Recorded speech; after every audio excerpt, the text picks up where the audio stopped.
Devil's Moon has come to an end, which means we can reflect on our time in the Inferno and discuss what worked for this event, what didn't, and what can be improved for the future. Devil's Moon was Crytek's second attempt at a battle pass and was much more of a successor to the Serpent Moon event, but Devil's Moon really shook up the gameplay in ways both good and bad, which we will talk about. Devil's Moon started on December 14th and concluded on February 15th, so about 60 days for us to explore the packs and the new content. First, I want to talk about the stuff I enjoyed about Devil's Moon. This event introduced a lot of new stuff. We got new guns, variants, and custom ammo. We got the new pack system. We got the Inferno wildcard condition. And we got some slight improvements to the Battle Pass. And while not every addition was a positive one, they were all interesting at the very least. The new weapon variants like the Lamat Carbine and the Martini Ironside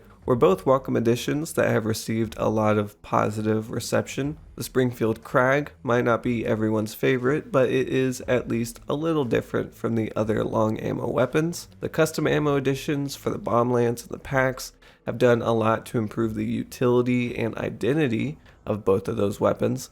And the Centennial Trauma isn't the sexiest addition, but it is a new blunt melee weapon, which is nice. Overall, the weapon additions were pretty spot on for me, and I don't have any complaints. I have heard a few people that experienced a bug that wouldn't allow them to unlock custom ammos if they prestiged, so that's pretty unfortunate for them, but other than that, good additions. The pack system was also really interesting. If you played Serpent Moon, you might remember that you collected snakes and had to burn them at the altars found near the boss lair. And while that did change the gameplay a little, players still wanted more robust changes that made events feel truly unique, and I would say Devil's Moon finally delivers on that vision. We will talk about some of the more controversial aspects of the pack system in the second part of the video, but I did enjoy the packs at the start of the event. In those first couple of days and weeks before Grounded was the definitive pick, it was cool seeing the variety. And I think players enjoyed being able to preserve their hunters and traits using Death Cheat,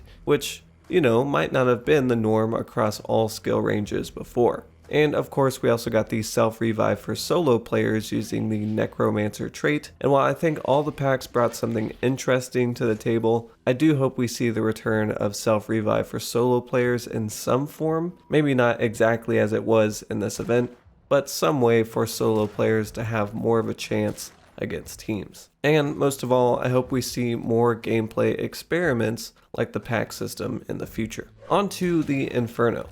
I wish I could go back to the first time I played it. The word awe comes to mind.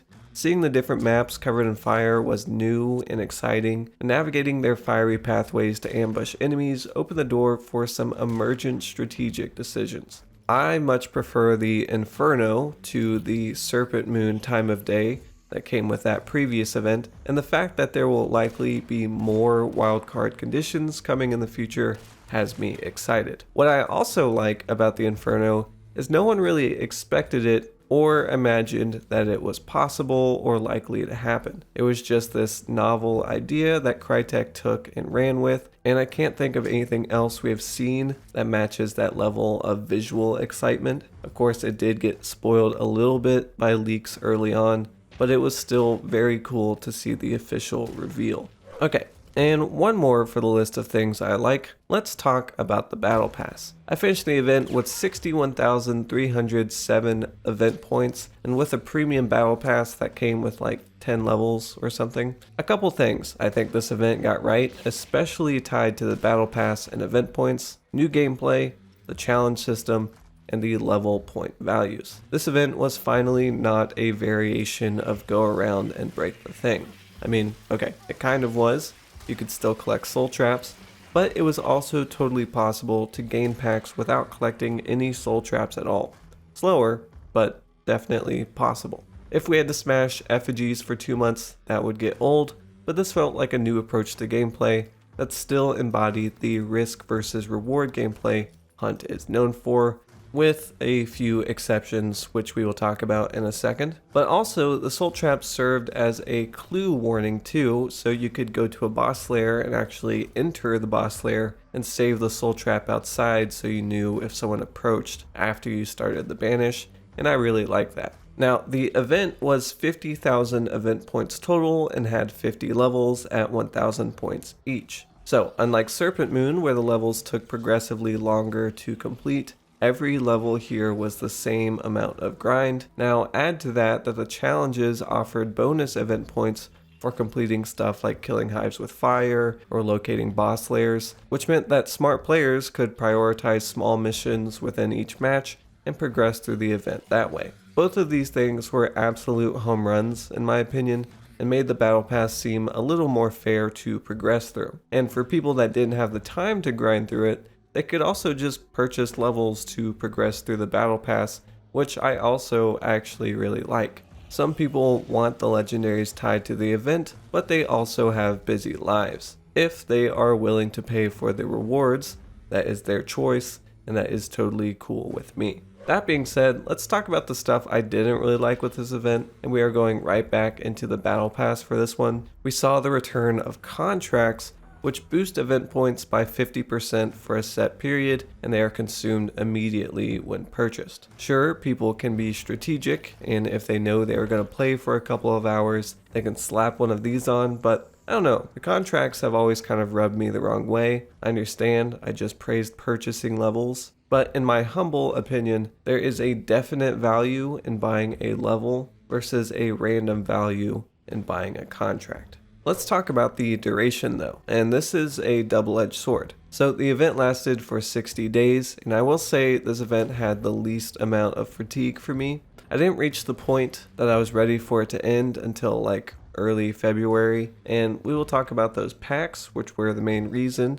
But while I did get a little exhausted of the event by the end of the 60 days, you may have noticed we actually didn't receive a numbered update since the event started. That is, we only saw hot fixes. So while these events take a lot of effort to plan and develop, they also give Crytek time to work on the next thing, which I think is good. I'm still putting this in the dislike side because I think the duration of any event can exacerbate any problems that emerge. And it turns out some problems did emerge. So let's talk about the packs. Without question, Grounded was the most popular pact. Everyone and their dog had Death Cheat, and you could tell because everyone you ran into either had those skins assigned to Grounded, or they had Levering or Fanning or Doctor and Physician, and those traits were just a lot more prevalent. It was like fighting Hunt super soldiers for 2 months, and obviously the flip side of that is everyone got to benefit from them, but it did make Hunt feel a little different, and it also felt like you were being punished for not using Grounded because those people got to keep their traits. I think if they do a pack system again, they should try to make sure all the packs are either situational or not situational. You were guaranteed to use Death Cheat eventually if you had it. There was no guarantee you'd get revived with the Lunar trait, and even less certainty you'd have Fire to play with for the Infernal trait. So the packs were a great addition, but they exacerbated some of the more spammy traits, and they were not all built evenly, meaning some were more useful than others.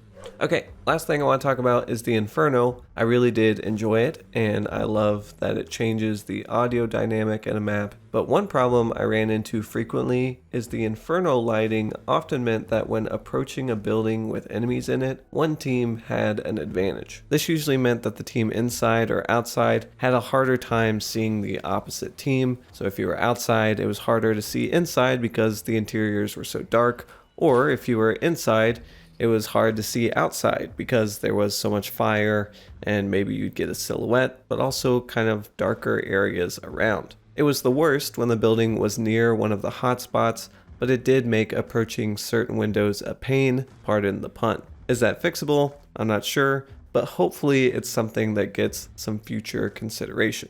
Okay, so general closing thoughts. Devil's Moon is the best event we've had so far. It changed a lot of gameplay aspects without needing a new map or a new boss. It brought us new toys to play with, which were fun to use. It didn't feel as grindy with the addition of challenges and the option for paid progression. And while I'm happy to see the base version of Hunt again, I think most of the people that played Devil's Moon will look back on it fondly. And whether you like the changes or not, I would simply like to take the time to applaud the developers over at Crytek for experimenting and trying new things. There has definitely been progress on making the Battle Pass feel more fair and making the events change up gameplay in meaningful ways that aren't just breaking items, and I totally recognize that took a lot of work and planning and probably a lot of development time too. But let me know your thoughts on the Devil's Moon event, and until the next video, goodbye.